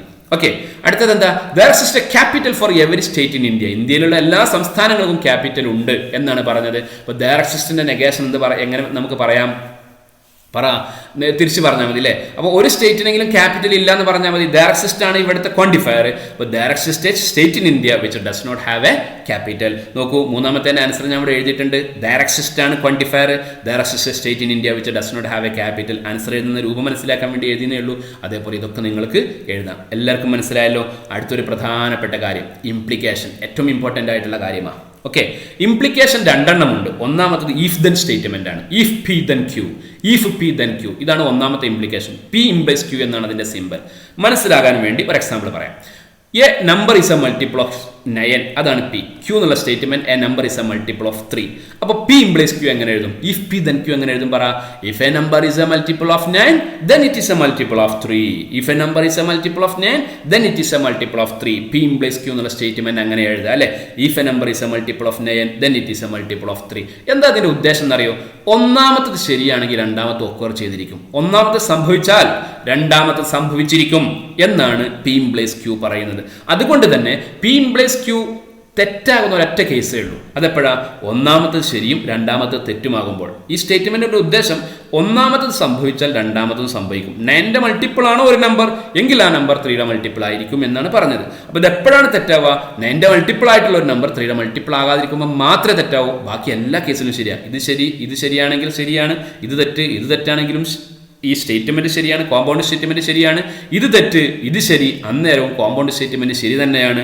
ഒരു കേസിൽ മാത്രമാണ് തെറ്റുന്നത്. അതെപ്പോഴാ? ഒന്നാമത്തെ ശരിയാവുന്നു, രണ്ടാമത്തെ തെറ്റാവുന്നു. കാര്യങ്ങൾ മനസ്സിലാക്കി പഠിക്കണം കേട്ടോ. ശരി, അപ്പോൾ ഈ പി ഇംപ്ലൈസ് ക്യൂ എല്ലാവർക്കും മനസ്സിലായല്ലോ. ഇനി ശ്രദ്ധിക്കൂ, ഏറ്റവും പ്രധാനപ്പെട്ട ടേമാണ് P implies ക്യൂന്. If P then Q എന്നുള്ള സ്റ്റേറ്റ്മെന്റിന് കോൺട്രാ പോസിറ്റീവ് ഉണ്ടാവും. ആരാ കോൺട്രാ പോസിറ്റീവ്? നിങ്ങൾക്കറിയാം. പി ഇംപ്ലൈസ് ക്യൂന്റെ കോൺട്രാ പോസിറ്റീവ് എന്താ? Not Q implies not P ആണ്. P implies ക്യൂന്റെ contra positive not Q implies not P. എന്താ കോൺട്രാ പോസിറ്റീവ് എന്ന് പറഞ്ഞാൽ? അത് നിഷേധ സ്വരത്തിൽ പറയാം, പക്ഷേ അതേ അർത്ഥം തന്നെയാണ്. പി ഇംപ്ലൈസ് ക്യൂന്റെ അതേ മീനിങ് ആണ് നോട്ട് ക്യൂ ഇംപ്ലൈസ് നോട്ട് പിക്കും. പറയുന്നത് കേൾക്കുമ്പോൾ നമ്മൾ നേരെ തിരിച്ചാണ് കരുതും, പക്ഷേ സെയിം മീനിങ്. പി ഇംപ്ലൈസ് ക്യൂന്റെ മീനിങ്ങും നോട്ട് ക്യൂ ഇംപ്ലൈസ് നോട്ട് പിയുടെ മീനിങ്ങും എന്താണ്? സെയിം ആണ്. നെഗേഷന്റെ രൂപത്തിൽ പി ഇംപ്ലൈസ് ക്യൂ പറയുന്നതിനാണ് കോൺട്രാ പോസിറ്റീവ് എന്ന് പറയുക. നന്നായിട്ട് പഠിച്ചാൽ A+ കിട്ടും എന്ന് പറയുന്നതിന് പകരം എന്ത് പറയും നമ്മൾ? A+ ഒന്നും വേണ്ടെങ്കിൽ നീ പഠിക്കണ്ട എന്ന് പറയും. അതിൻ്റെ അർത്ഥം പഠിക്കണ്ട എന്നല്ലല്ലോ, പഠിക്കണം, A+ വാങ്ങണം എന്ന് തന്നെയാണ് അല്ലേ. അങ്ങനെ തിരിച്ചു പറയുന്നതിനാണ് നമ്മൾ എന്ത് പറയുന്നത്? കോൺട്രാ പോസിറ്റീവ് എന്ന് പറയുന്നത്. വളരെ പ്രധാനപ്പെട്ട കാര്യമാണ്. ശ്രദ്ധിക്കൂ നിങ്ങൾ, രണ്ട് സ്റ്റേറ്റ്മെന്റ് പിയും ക്യൂവും. ആരാ P implies Q? If a number is multiple of 9 then it is a multiple of 3. ഇതിന്റെ കോൺട്രാ പോസിറ്റീവ് എന്ന് നിങ്ങൾ പറ. എന്താ കോൺട്രാ പോസിറ്റീവ് എന്ന് വെച്ചാൽ? രണ്ടാമത്തത് തെറ്റാണെങ്കിൽ ഒന്നാമത്തതും തെറ്റാണ്, രണ്ടാമത്തത് തെറ്റാണെങ്കിൽ ഒന്നാമത്തതും തെറ്റാണ്. പറയൂ, not Q implies not P പറ. Very important. If a number is not a multiple of 3 then it is not a multiple of 9. if a number is not a multiple of 3 then it is not a multiple of 9. രണ്ടാമത്തത് തെറ്റാണെങ്കിൽ ഒന്നാമത്തത് തെറ്റാണെന്ന് പറയുക. അതിനെയാണ് contra positive എന്ന് പറയുന്നത്. ആർക്കാണ് contra positive ഉള്ളത്? ഇഫ് പി ദെൻ ക്യൂ എന്നുള്ള സ്റ്റേറ്റ്മെന്റിന്, പി ഇംപ്ലൈസ് ക്യൂ എന്നുള്ള സ്റ്റേറ്റ്മെന്റിനാണ് കോൺട്രാ പോസിറ്റീവ് ഉള്ളത്. കോൺട്രാ പോസിറ്റീവിന്റെയും ആ സ്റ്റേറ്റ്മെന്റിന്റെയും മീനിങ് സെയിം ആണ്. നെഗേഷൻ ഉപയോഗിച്ചാണ് കോൺട്രാ പോസിറ്റീവ് പറയുക. ഞാൻ എക്സാമ്പിൾ പറഞ്ഞു. നന്നായിട്ട് പഠിച്ചാൽ A+ കിട്ടും, A+ വേണ്ടെങ്കിൽ നീ പഠിക്കണ്ട എന്ന് പറയുന്നതിനാണ് നമ്മൾ കോൺട്രാ പോസിറ്റീവ് എന്ന് പറയുന്നത്. ഓക്കെ, രണ്ടും ഒരേ അർത്ഥമാണ്. പറഞ്ഞതൊക്കെ എല്ലാവർക്കും മനസ്സിലായല്ലോ. കോൺട്രാപോസിറ്റീവ് പോലെ ഇഫ് പി ദെൻ ക്യൂനുള്ള മറ്റൊരു സാധനമാണ് എന്ത് പറയുക, കോൺവേഴ്സ്. കോൺവേഴ്സ് എന്ന് വെച്ചാൽ വാക്ക് തന്നെ ക്ലിയർ ആണ്, തിരിച്ചു പറയുക എന്ന. കോൺവേഴ്സ് തിരിച്ചു പറയുക. പി പ്ലസ് ക്യൂ തിരിച്ചു പറഞ്ഞ ക്യൂ പ്ലസ് പി, അതിന് ഒരേ മീനിങ് അല്ല, ഡിഫറെന്റ് മീനിങ് ആണ്. ഓക്കെ, ഡിഫറെന്റ് മീനിങ് ആണ്, സെയിം മീനിങ് അല്ല. അപ്പോൾ അതിന്റെ തിരിച്ചു പറയുക, അതിനാണ് നമ്മൾ എന്ത് പറയുക, കോൺവേഴ്സ് എന്ന് പറയുക. ശ്രദ്ധിക്കൂ, പി എന്നുള്ള സ്റ്റേറ്റ്മെന്റ് ക്യൂ എന്നുള്ള സ്റ്റേറ്റ്മെന്റ് നിങ്ങൾ കണ്ടു. പി പ്ലസ് ക്യൂ നിങ്ങൾക്ക് പറയാം if a number is a multiple of 9 then it is a multiple of 3. അപ്പൊ എന്താ ഇതിന്റെ കോൺവേഴ്സ് എന്ന് പറഞ്ഞു നോക്കിയേ, if a number is A multiple of 3 then it is a multiple of 9. Okay, if a number is a multiple of 3 then it is a multiple of 9. നോക്കൂ, ഇവിടെ P plus Q ശരിയാ. ഒരു number 9ന്റെ multiple ആണെങ്കിൽ തീർച്ചയായിട്ടും അത് 3യുടെ multiple ആയിരിക്കും അല്ലേ, അത് ശരിയാ. ഈ സ്റ്റേറ്റ്മെന്റ് ശരിയാണോ? 3യുടെ മൾട്ടിപ്പിൾ ആണെന്ന് കരുതിയിട്ട് 9ന്റെ മൾട്ടിപ്പിൾ ആവോ? 12 3യുടെ മൾട്ടിപ്പിൾ അല്ലേ, പക്ഷെ 9ന്റെ മൾട്ടിപ്പിൾ അല്ലല്ലോ. അപ്പൊ തിരിച്ചു പറയുമ്പോൾ ശരിയല്ല. മനസ്സിലായോ? അപ്പൊ പി പ്ലസ് ക്യൂ ശരിയാണ്, ക്യൂ പ്ലസ് പി ശരിയല്ല, കാരണം രണ്ടും ഒരേ അർത്ഥമല്ല. മനസ്സിലായില്ലേ? അതേസമയത്ത് പി ഇംപ്ലൈസ് ക്യൂ ശരിയാണെങ്കിൽ not Q implies not P ശരിയായിരിക്കും, കാരണം രണ്ടും ഒരേ അർത്ഥമാണ്. അപ്പോൾ കോൺവേഴ്സ്, കോൺട്രാപോസിറ്റീവ് മക്കൾ നല്ലോണം ശ്രദ്ധിക്കണം. 3 കാര്യങ്ങളാണ് സാധാരണ വൺ വേർഡ് ആയിട്ട് ചോദിക്കാറുള്ളത്. ഇനി 4 കാര്യങ്ങളെന്ന് വേണമെങ്കിൽ പറയാം. ഒന്ന്, ഒരു സെന്റൻസ് തന്നിട്ട് സ്റ്റേറ്റ്മെന്റ് ആണോ അല്ലേ എന്ന് ചോദിക്കും. എല്ലാവർക്കും പറയാൻ കഴിയുമല്ലോ. 2, ഒരു സെന്റൻസ്, ഒരു സ്റ്റേറ്റ്മെന്റ് തന്നിട്ട് അതിന്റെ നെഗേഷൻ എഴുതാൻ പറയും. It is false that back ചേർത്താൽ മതിയല്ലോ. 3, ഇഫ് പി ദെൻ ക്യൂ എന്നുള്ള സ്റ്റേറ്റ്മെന്റ്, പി ഇംപ്ലൈസ് ക്യൂ എന്നുള്ള സ്റ്റേറ്റ്മെന്റ് തന്നിട്ട് അതിന്റെ കോൺട്രാപോസിറ്റീവ് എഴുതാൻ പറയും, അല്ലെങ്കിൽ കോൺവേഴ്സ് എഴുതാൻ പറയും. അപ്പൊ 4 കാര്യങ്ങളായി. എന്തൊക്കെയാ? സ്റ്റേറ്റ്മെന്റ് ആണോ അല്ലേ, write the negation, write the contrapositive, write the converse. ഈ 4-1 1 മാർക്കിന് സ്ഥിരം ചോദിക്കുന്ന ഒരു ചോദ്യമാണ്. കോൺട്രാപോസിറ്റീവ് എങ്ങനെ എഴുതാ? പി ഇംപ്ലൈസ് ക്യൂന്റെ കോൺട്രാപോസിറ്റീവ് ആരാ? Not Q implies not P അല്ലേ. പി ഇംപ്ലൈസ് ക്യൂന്റെ കോൺവേഴ്സ് ആരാ? Q implies P. ക്ലിയർ ആണല്ലോ? ഒരു ചോദ്യം നമുക്ക് ചെയ്യാം. ദാ ഈ 2 സ്റ്റേറ്റ്മെന്റുകളുടെ കോൺട്രാപോസിറ്റീവും കോൺവേഴ്സും എഴുതുക എന്നാണ് ചോദ്യം. ഓക്കെ, എന്തായിരിക്കും കോൺട്രാപോസിറ്റീവ് എന്ന് പറഞ്ഞോളൂ. മാറിപ്പോകരുത്, തിരിഞ്ഞു പോകരുത്. 1 മാർക്ക് നഷ്ടപ്പെട്ടാൽ ഫുൾ മാർക്ക് പോകും. Okay, if x is a prime number then x is odd. എന്താ കോൺട്രാപോസിറ്റീവ്? രണ്ടാമത്തതില്ലെങ്കിൽ ഒന്നാമത്തതില്ല അല്ലേ. അപ്പൊ എങ്ങനെ പറയും? പറ, if x is not an odd number then it is not prime. ഗ്രാമറിൽ ചെറിയ മിസ്റ്റേക്ക് ഒന്നും വന്നു എന്ന് കരുതി മാത്തമാറ്റിക്സിൽ മാർക്ക് കുറയില്ല, എങ്കിലും അതൊക്കെ ഒന്ന് ശ്രദ്ധിക്കാം. Okay, if x is not an odd number then it is not prime. Okay, രണ്ടാമത്തതില്ലെങ്കിൽ ഒന്നാമത്തതില്ല. എന്താ converse? If x is odd then x is a prime number. If x is odd ഇതാദ്യം പറയുക, then x is a prime number. Okay, ഇനി അടുത്ത് നോക്കൂ. If 2 lines are parallel then they do not intersect in the same plane. സ്വന്തമായിട്ടൊന്ന് പറ contrapositive പറഞ്ഞോളൂ. If 2 lines intersect in the same plane, do not ഒഴിവാക്കാം, contrapositive ആവും. അപ്പോൾ ഇതിന്റെ negation ആവേണ്ടേ. If 2 lines intersect in the same plane then they are not parallel. ഇവിടുത്തെ not ഒഴിവാക്കുക, അവിടെ നോട്ട് കൊടുക്കുക. ഓക്കെ, അതാണ് കോൺട്രാപോസിറ്റീവ് എന്ന് പറഞ്ഞാൽ. ഇതിന്റെ നെഗേഷൻ പറയുക, ഇതിന്റെ നെഗേഷൻ പറയുക. അപ്പോൾ if 2 lines intersect in the same plane then they are not parallel. Converse of if 2 lines do not intersect in the same plane then the 2 lines then they are parallel. Converse വളരെ ഈസിയാണ്. ഇതാദ്യം പറയാം, ഇത് രണ്ടാമത് പറയാം. Contrapositive ആണെങ്കിൽ ഇതാദ്യം പറയണം, ഇത് രണ്ടാമത് പറയണം. പക്ഷേ ഇത് പറയുമ്പോൾ ഇതിന്റെ നെഗേഷനാണ് പറയേണ്ടത്, ഇത് പറയുമ്പോൾ ഇതിന്റെ നെഗേഷനാണ് പറയേണ്ടത്. ഇത്രയൊക്കെയല്ലേ എനിക്ക് ഈ റിവിഷൻ ക്ലാസ്സിൽ പറയാൻ പറ്റൂ. ഇത് നിങ്ങൾ നന്നായിട്ട് പ്രാക്ടീസ് ചെയ്യാം. ഓക്കെ, ശരി. ഇനി അടുത്ത ഇത് ഒന്നുകൂടെ ഓർക്കാൻ വേണ്ടി ഞാൻ എഴുതിയെന്ന് മാത്രം. Contrapositive not Q implies not P. Not Q രണ്ടാമത്തതില്ലെങ്കിൽ ഒന്നാമത്തതില്ല. കോൺവേഴ്സ് എന്താ? Q implies P. ഓക്കെ, ഇനി ശ്രദ്ധിക്കുക, രണ്ടാമതൊരു ഇംപ്ലിക്കേഷൻ ഉണ്ട്. അത് ഇഫ് ആൻഡ് ഓൺലി ഇഫ് ആണ്. P if and only if Q. അതിന്റെ സിമ്പിൾ ദാ ഇഫ് ആൻഡ് ഓൺലി ഇഫ്. അങ്ങോട്ടും ഇങ്ങോട്ടും പി ഉണ്ടെങ്കിൽ ക്യൂ ഉണ്ട്, ക്യൂ ഉണ്ടെങ്കിൽ പി ഉണ്ട് എന്ന് പറയുന്നത്. ഓക്കെ, ശരി. ഒരു എക്സാമ്പിൾ നോക്കൂ. പിയും ക്യൂ ഞാൻ എഴുതിയിട്ടുണ്ട്. എന്താ ഈ P if and only if Q വരിക? ഒരു നമ്പർ 9ന്റെ മൾട്ടിപ്പിൾ ആണെങ്കിൽ 3യുടെ മൾട്ടിപ്പിൾ ആയിരിക്കും, 3ന്റെ മൾട്ടിപ്പിൾ ആണെങ്കിൽ 9ന്റെ മൾട്ടിപ്പിൾ ആയിരിക്കും. അതാണല്ലോ ഇഫ് ആൻഡ് ഓൺലി ഇഫിന്റെ അർത്ഥം. അപ്പൊ നമുക്ക് ഇഫ് ആൻഡ് ഓൺലി ഇഫ് നടുവിലാണ് കൊടുക്കുക, സെന്ററിലാണ് കൊടുക്കുക. അപ്പൊ എങ്ങനെ പറയും? പറ, A number is a multiple of 9 if and only if it is a multiple of 3. Okay, A number is a multiple of 9 if and only if it is a multiple of 3. Very ഈസിയാണ്. If and only if സെന്ററിലാണ് കൊടുക്കുക. If and only ഇഫിന്റെ പ്രത്യേകത എന്താണെന്നറിയോ? ഒന്നാമത്തെ ശരിയാണെങ്കിൽ രണ്ടാമത്തെ ശരിയായിരിക്കണം. ഇതുണ്ടെങ്കിൽ ഇതുണ്ടെന്ന് പറയും, ഇതുണ്ടെങ്കിൽ ഇതുണ്ടെന്ന് പറയും. അപ്പോൾ എപ്പോഴാണ് ഇഫ് ആൻഡ് ഓൺലി ഇഫ് ശരിയാവുക? ഇത് ശരിയാണ്, ഇതും ശരിയാണ്. അല്ലെങ്കിൽ പിന്നെ ഇതും തെറ്റാണ്, ഇതും തെറ്റാണ്, രണ്ടും തെറ്റാണ്. ഏതെങ്കിലും ഒന്ന് തെറ്റിയാൽ if and only if statement എന്താവും? തെറ്റാവും. കാരണം തിരിച്ചും പറയണല്ലോ. നേരത്തെ പറഞ്ഞാൽ നിങ്ങൾ ആലോചിച്ച് നോക്കിയാൽ മതി. ഇഫ് ആൻഡ് ഓൺലി ഇഫ് സെന്ററിൽ നടുവിലാണ് എഴുതുക എന്നുള്ള കാര്യം ഒന്ന് ഓർത്ത് വെക്കാം. ഓക്കെ, ഇതൊക്കെ നമുക്ക് കോമൺ ലോജിക് കൊണ്ട് മനസ്സിലാക്കാവുന്നതേ ഉള്ളൂ. ഒരു എക്സാമ്പിൾ നോക്കൂ. 2 ചോദ്യങ്ങളുണ്ട്. P Q. ഇവിടെ പി ക്യൂ തന്നിട്ടുണ്ട്. ഇഫ് ആൻഡ് ഓൺലി ഇഫ് വെച്ച് എഴുതാനാണ് പറഞ്ഞത് അല്ലേ. ഒരു റെക്ടാംഗിൾ സ്ക്വയർ ആണെങ്കിൽ അതിന്റെ 4 സൈഡും ഈക്വൽ ആണ്. 4 സൈഡും ഈക്വൽ ആണെങ്കിൽ അത് റെക്ടാംഗിൾ സ്ക്വയർ ആണെന്നാണ് പറഞ്ഞത്. അപ്പൊ ഇഫ് ആൻഡ് ഓൺലി ഇഫ് എങ്ങനെ പറയും? പറ, a rectangle is a square if and only if it all is four sides are equal. നടുവിൽ ഇഫ് ആൻഡ് ഓൺലി ഇഫ് എഴുതിയാൽ മതി. എന്ത് സൗകര്യമാ, എന്ത് സുഖമാലേ. A rectangle is a square if and only if all its four sides are equal. ഇതൊന്ന് പറഞ്ഞു നോക്കൂ. The sum of digits of a number is divisible by 3 if and only if the number is divisible by 3. if and only if നടുവിൽ ചേർത്താൽ മതി. വളരെ കൃത്യം, വ്യക്തമാണ്. അതുകൊണ്ട് ഞാനത് പാസ് ചെയ്തു. ഓക്കെ, ഇനി ഈ ചാപ്റ്ററിൻ്റെ അവസാന ഭാഗം 3 മാർക്കിന് എക്സാമിന് പലപ്പോഴും ചോദിക്കാറുള്ളത് ഈ ഭാഗത്ത് നിന്ന് 2 ചോദ്യങ്ങൾ ഞാൻ ചെയ്യും, ഏറ്റവും പ്രധാനപ്പെട്ട. ഓക്കെ, ഇനി അതല്ലാത്ത ചോദ്യങ്ങളുണ്ട് ടെക്സ്റ്റ് ബുക്കിൽ. വളരെ ചുരുങ്ങിയ ചോദ്യങ്ങളേ ഉള്ളൂ, 4-5 ചോദ്യങ്ങളെ ആകെയുള്ളൂ. അതൊക്കെ നന്നായിട്ട് പഠിക്കുക. ഏത് ചോദിക്കുമെന്ന് പറയാൻ പറ്റില്ലല്ലോ. അപ്പോൾ ഈ ഒരു 2 ചോദ്യം ഞാൻ സാമ്പിളിന് വേണ്ടി ചെയ്യുന്നു. ബാക്കി 2-3 ചോദ്യങ്ങൾ ഉണ്ട് ടെക്സ്റ്റ് ബുക്കിൽ. അതും കൂടി നിങ്ങളൊന്ന് പഠിക്കുക. വളരെ ചെറിയ ചാപ്റ്ററാണ്, അതുകൊണ്ട് തന്നെ നന്നായിട്ട് പഠിച്ചാൽ നിങ്ങൾക്ക് മുഴുവൻ മാർക്കും കിട്ടും. ഓക്കെ, ഒരു ചോദ്യം നോക്കൂ. ഇത് പരീക്ഷയ്ക്ക് സ്ഥിരം ചോദിക്കുന്ന ഒരു മോഡലാണ്. എക്സും വൈയും ഇൻറ്റിജറാണ്, എക്സും വൈയും ഓഡ് ഇൻറ്റിജറാണ്. അങ്ങനെയാണെങ്കിൽ എക്സ് വൈ ഓടാണെന്ന് ഡയറക്റ്റ് മെത്തേഡിൽ കാണിക്കുക, കോൺട്രാപോസിറ്റീവ് മെത്തേഡിൽ കാണിക്കുക. പലപ്പോഴും ചോദിക്കാറുള്ളത് കോൺട്രാപോസിറ്റീവ് മെത്തേഡാണ്, കൂടുതലും ചോദിക്കാറുള്ളത് കോൺട്രാപോസിറ്റീവ് മെത്തേഡിൽ കാണിക്കാനാണ്. ഡയറക്റ്റ് മെത്തേഡിൽ കാണിക്കുക. ഇനി ഒരു മെത്തേഡും പറഞ്ഞില്ലെങ്കിൽ ഇഷ്ടമുള്ള മെത്തേഡ് ഉപയോഗിക്കാം. പ്രത്യേകിച്ച് ഒരു മെത്തേഡും പറഞ്ഞില്ലെങ്കിൽ നിങ്ങൾക്ക് ഇഷ്ടമുള്ള മെത്തേഡ് ഉപയോഗിക്കാം. ഓക്കെ, ശ്രദ്ധിക്കുക. ഇത് ഈഫ് ദെൻ സ്റ്റേറ്റ്മെൻ്റ് ആണ് അല്ലേ. ഇവിടെ ഒരു കാര്യം കൂടെ നമ്മൾ ഓർത്ത് വെക്കേണ്ടതുണ്ട്. വാലിഡേറ്റിംഗ് സ്റ്റേറ്റ്മെന്റ് എന്ന് വെച്ചാൽ അതിൻ്റെ അർത്ഥം ഒരു സ്റ്റേറ്റ്മെന്റിന്റെ വാലിഡിറ്റി പറയുക എന്നുള്ളതാണ്. ശരിയാണോ തെറ്റാണോ എന്ന് പറയുക, അത്ര അർത്ഥമുള്ളൂ. ഒരു സ്റ്റേറ്റ്മെന്റ് ശരിയാണോ തെറ്റാണോ എന്ന് പറയുക. അപ്പം നമ്മൾ മുമ്പ് പറഞ്ഞിട്ടുള്ള സ്റ്റേറ്റ്മെന്റുകൾ ഉണ്ടല്ലോ, ആൻഡ് സ്റ്റേറ്റ്മെന്റും ഓർ സ്റ്റേറ്റ്മെന്റും, അതും ഇവിടെ വരാം. ആൻഡ് സ്റ്റേറ്റ്മെന്റ് നമ്മൾ നേരത്തെ സംസാരിച്ചു അല്ലേ. 2 സ്റ്റേറ്റ്മെന്റും ശരിയാണെങ്കിൽ വാലിഡ് ആണ്, ശരിയാണ്. 2 സ്റ്റേറ്റ്മെന്റും ശരിയാണെങ്കിൽ, ഓർ സ്റ്റേറ്റ്മെന്റോ ഏതെങ്കിലും ഒരു സ്റ്റേറ്റ്മെന്റ് ശരിയാണെങ്കിൽ വാലിഡ് ആണ്, അല്ലെങ്കിൽ ട്രൂ ആണ്. അതാണ് ആൻഡ് സ്റ്റേറ്റ്മെന്റും ഓർ സ്റ്റേറ്റ്മെന്റും. ഇവിടെ നമ്മൾ ഡിസ്കസ് ചെയ്യുന്നത് ഈഫ് ദെൻ സ്റ്റേറ്റ്മെന്റിന്റെ വാലിഡിറ്റിയാണ്. അപ്പോൾ ഡയറക്റ്റ് മെത്തേഡ് അതെങ്ങനെ തെളിയിക്കാൻ നോക്കൂ. ആദ്യം നമ്മൾ ഇവിടുത്തെ കമ്പൗണ്ട് സ്റ്റേറ്റ്മെന്റ് എഴുതാം. ആരൊക്കെ കമ്പൗണ്ട് സ്റ്റേറ്റ്മെന്റ് പറ? എക്സും വൈയും ഓടാന്നുള്ളതാണ് ആദ്യത്തെ അല്ലേ. അതിന് നമുക്ക് പീന്ന് കൊടുക്കാം. P is statement x and y are odd integers. Okay, പിന്നെ Q is statement x y is odd. X y is an odd number എന്നുള്ള സ്റ്റേറ്റ്മെന്റ് ക്യൂ ആണ്. ഇനി ഡയറക്റ്റ് മെത്തേഡ് എന്ന് പറഞ്ഞാൽ എന്താ അറിയോ? പി ശരിയാണെങ്കിൽ ക്യൂ ശരിയാണെന്ന് തെളിയിക്കുന്ന മെത്തേഡ് എന്ന് പറയുന്ന പേരാ. പി ശരിയാണെങ്കിൽ ആര് ശരിയായിരിക്കണം? ക്യൂ ശരിയായിരിക്കണം. ശ്രദ്ധിക്കൂ, പി ശരിയാണെന്ന് പറഞ്ഞാൽ എന്താ അതിൻ്റെ അർത്ഥം? എക്സും വൈയും ആരാ? ഓഡ് ഇൻറ്റിജർ അല്ലേ. പി ശരിയാണെന്ന് പറഞ്ഞാൽ അതിൻ്റെ meaning x and y are odd integers.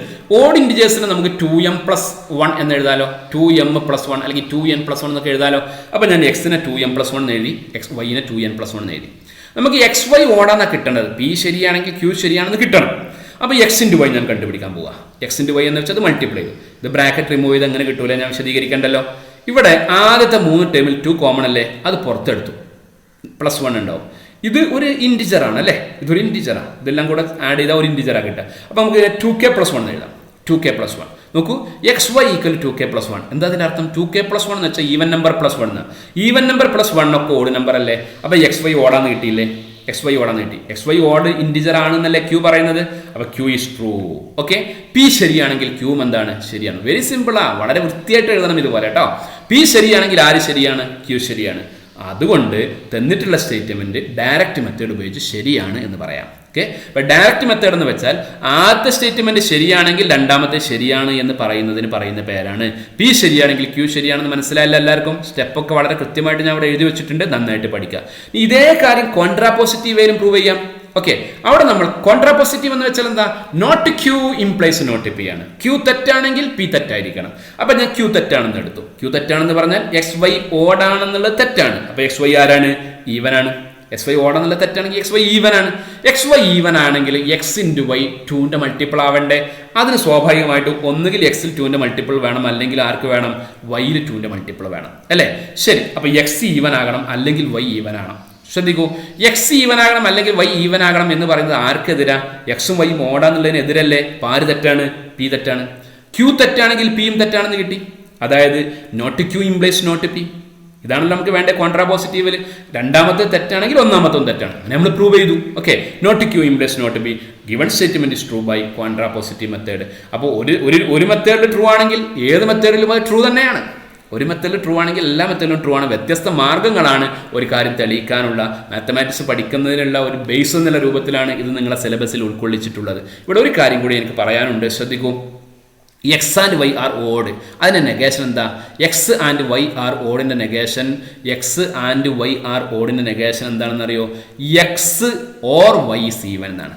X and y ഓഡിൻ്റെ നെഗേഷനാണ്. അപ്പോൾ ഇതിൻ്റെ നെഗേഷൻ അവിടെ കിട്ടിയിരിക്കുന്നത്, അതുകൊണ്ടാണ് പി തെറ്റായത്. ഇപ്പോൾ എക്സ് ആൻഡ് വൈ ആർ ഓഡിൻ്റെ നെഗേഷൻ എന്താ? X or y is even. അതെങ്ങനെ ഓർത്ത് വെക്കുക? ഡിമോർഗൻസ് ലോ ഓർത്താൽ മതി.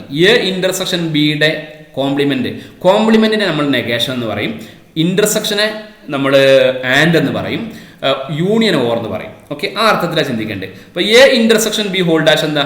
A dash union B dash ആണ് അല്ലേ. അപ്പോൾ എക്സും വൈയും ഓടാന്നുള്ളതിന്റെ നെഗേഷൻ യൂണിയനാണ് നടുവ് വരിക. അപ്പോൾ നടുവിൽ ഓറ് വന്നു. പിന്നെ ഓടിന്റെ നെഗേഷൻ ആണ് വേണ്ടത്. അപ്പോൾ ഈവൻ വന്നു. അപ്പോൾ x is even or y is even ആണ് എക്സ് ആൻഡ് വൈ ആർ ഓടിന്റെ നെഗേഷൻ. ഡിമോർഗൻ ലോ വെച്ച് നമുക്കത് ആലോചിക്കാം. ഓക്കെ, ശരി. ഇനി അവസാനത്തെ ചോദ്യം വളരെ വളരെ പ്രധാനപ്പെട്ട ക്വസ്റ്റ്യനാണ്. എപ്പോഴും എക്സാമിന് സ്ഥിരം ചോദിക്കുന്നത്, ഒരു 80% എക്സാമിനേഷനും ചോദിച്ചിട്ടുള്ളത്, by the method of contradiction prove that root 7 is rational. Root 7 മാറി റൂട്ട് 2, റൂട്ട് 3, റൂട്ട് 5, റൂട്ട് 11 ഒക്കെ ആവാം. ഓക്കെ, ഒന്ന് കിട്ടിയാൽ ബാക്കി കിട്ടുമല്ലോ. നല്ലോണം ശ്രദ്ധിക്കുക. ഞാൻ ഈ സ്ക്രീനിൽ എഴുതുന്ന പോലെ നിങ്ങൾ എല്ലാവരും എക്സാമിന് എഴുതാം. ഓക്കെ, ശ്രദ്ധിക്കൂ. കോൺട്രഡിക്ഷൻ മെത്തേഡിലാണ് പ്രൂവ് ചെയ്യേണ്ടത്. എന്താ കോൺട്രഡിക്ഷൻ മെത്തേഡ് എന്ന് വെച്ചാൽ, തന്നിട്ടുള്ള സ്റ്റേറ്റ്മെന്റ് തെറ്റാണെന്ന് നമ്മൾ വിചാരിക്കുക, എന്നിട്ട് നമ്മളിങ്ങനെ പ്രൊസീഡ് ചെയ്യുക. അപ്പോൾ നമ്മൾ ഒരു കോൺട്രഡിക്ഷനിലെത്തും. അതുകൊണ്ട് ആദ്യത്തെ നമ്മുടെ അസംഷൻ തെറ്റാണെന്ന് മനസ്സിലാക്കും. അതുകൊണ്ട് തന്നെ തന്നിട്ടുള്ള സ്റ്റേറ്റ്മെന്റ് ശരിയാകും. പറഞ്ഞ് മനസ്സിലായില്ലല്ലോ? എങ്കിൽ ഞാൻ ഇനി പറയുന്നത് ശ്രദ്ധിച്ചോളൂ, അപ്പോൾ മനസ്സിലാവും. ശ്രദ്ധിക്കണേ. ഈ സ്റ്റേറ്റ്മെന്റ് ഞാൻ പി എന്ന് കൊടുത്തു പേര്. ആദ്യം നമ്മൾ അസ്യൂം ചെയ്യേണ്ടത് ഗിവൺ സ്റ്റേറ്റ്മെന്റ് ഇസ് ഫാൾസ് എന്നാണ്. ഇതാണ് ഇതിൽ ഏറ്റവും ഇമ്പോർട്ടൻ്റ് ആയിട്ടുള്ള ഒരു സ്റ്റെപ്പ്. തന്നിട്ടുള്ള സ്റ്റേറ്റ്മെന്റ് തെറ്റാന്ന് വിചാരിക്കാം.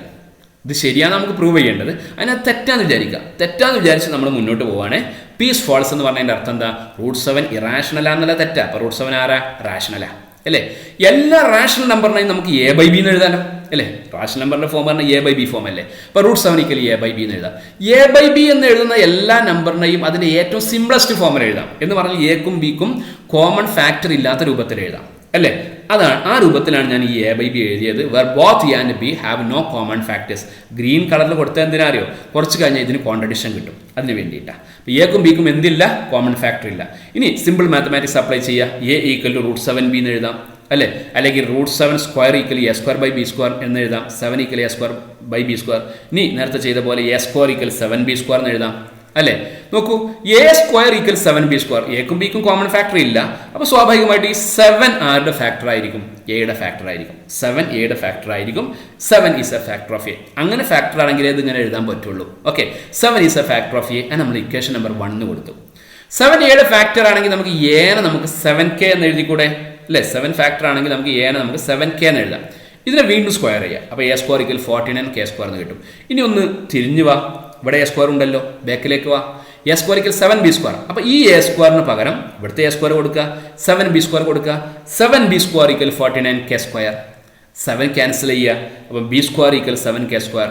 ഇതേപോലെ വന്നില്ലേ അല്ലേ. A square equal 7 B square പോലെ തന്നെ അല്ലേ B square equal 7 k square. എന്താ അർത്ഥം? 7 is A factor of B. 7 is A factor of B. 7 ബിയുടെ ഫാക്ടറാണ്. നോക്കൂ, 7 is A factor of A, that is 1. 7 is A factor of B, that is 2. രണ്ടും കൂടെ ഒന്ന് മനസ്സിലാക്കാൻ പറ്റും. 7 is a common factor. 7 is a common factor of A and B, അല്ലെങ്കിൽ factor of both A and B. ഈ green കളറിൽ എഴുതി ഒന്ന് വായിച്ചു നോക്കൂ. എക്കും ബിക്കും കോമൺ ഫാക്ടർ ഇല്ല. ഈ ഗ്രീൻ കളറിൽ എഴുതി വായിച്ചു നോക്കൂ. എക്കും ബിക്കും കോമൺ ഫാക്ടർ ഉണ്ട് അല്ലേ. ഇവിടെ ഇല്ല എന്ന് പറഞ്ഞു, ഇവിടെ ഉണ്ടെന്ന് പറഞ്ഞു. അതിനെയാണ് നമ്മൾ കോൺട്രഡിക്ഷൻ എന്ന് പറയുന്നത്, പരസ്പര വൈരുദ്ധ്യം എന്ന് പറയുന്നത്, which is A contradiction.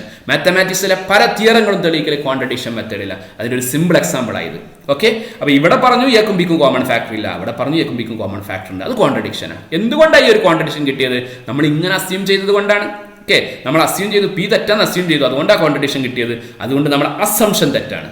Hence our assumption is wrong. ഈ അസംഷൻ തെറ്റാണ്. അപ്പോൾ റൂട്ട് 7 റാഷണൽ ആണെന്നുള്ള തെറ്റാണ്. അപ്പോൾ റൂട്ട് 7 ആര് തന്നെയാണ്? പറ, ഇറാഷണലാണ്. The given statement is true by the method of contradiction. വളരെ വൃത്തിയായിട്ട് എഴുതിയിട്ടില്ലേ? ഇതുപോലെ മനോഹരമായിട്ട് നിങ്ങൾ എഴുതണം. കളർ കൊടുക്കരുത്. കളർ കൊടുത്താൽ ഭംഗി ഉണ്ടാവും, പക്ഷേ എക്സാമിന് കളർ കൊടുക്കാൻ പാടില്ല. അപ്പോൾ ഇതിൻ്റെ കാര്യങ്ങളൊക്കെ മനസ്സിലായല്ലോ. പി തെറ്റാണെന്ന് ആദ്യം നമ്മൾ വിചാരിക്കുന്നു. അങ്ങനെ പ്രൊസീഡ് ചെയ്യുമ്പോൾ ഈ ഒരു ടേം ഓർത്ത് വെക്കണം. അപ്പോൾ ആദ്യം കിട്ടുക 7 എയുടെ ഫാക്ടറാണെന്നാ, അത് വെച്ച് പ്രൊസീഡ് ചെയ്യുക. ഒന്ന് ബാക്കിലേക്ക് വരിക. ഇപ്പോൾ 7 ബിയുടെ ഫാക്ടറാന്ന് കിട്ടും, 7 കോമൺ ഫാക്ടറാന്ന് കിട്ടും. അത് കോൺട്രഡിക്ഷനാണ്. അതുകൊണ്ട് അസംഷൻ തെറ്റാണ്. തന്നിട്ടുള്ള സ്റ്റേറ്റ്മെന്റ് ട്രൂ ആണ്. നമ്മുടെ മാത്തമാറ്റിക്കൽ റീസണിങ്ങിലെ പ്രധാനപ്പെട്ട എല്ലാ ചോദ്യങ്ങളും ഞാൻ ഡിസ്കസ് ചെയ്ത് കഴിഞ്ഞു.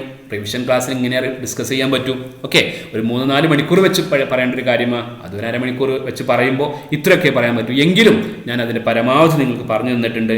മനോഹരമായിട്ട് പഠിക്കുക. +1 നിങ്ങൾ പഠിച്ചതുകൂടി ഇതിനോടുകൂടി ആഡ് ചെയ്യുക. +1 പഠിക്കാൻ ഇതൊരു കാരണമാകുമെങ്കിൽ എനിക്ക് ഏറെ സന്തോഷമുണ്ട്. എല്ലാവർക്കും നന്നായിട്ട് പഠിക്കാൻ കഴിയട്ടെ. എല്ലാവർക്കും പബ്ലിക് എക്സാമുകൾക്ക് മുഴുവൻ മാർക്കും ലഭിക്കട്ടെ എന്ന് ആശംസിക്കുന്നു. എല്ലാവരും ഉള്ള സമയം കൃത്യമായിട്ട് വിനിയോഗിച്ച് നന്നായിട്ട് പഠിച്ച് നല്ല മാർക്ക് വാങ്ങണമെന്ന് ഒരിക്കൽ കൂടി ഓർമ്മിപ്പിച്ചുകൊണ്ട് അഭ്യർത്ഥിച്ചുകൊണ്ട് എല്ലാവർക്കും നന്മ മാത്രമുണ്ടാകട്ടെ എന്ന് ആശംസിച്ചുകൊണ്ട് ഈ ക്ലാസ് അവസാനിപ്പിക്കുന്നു. Good bye.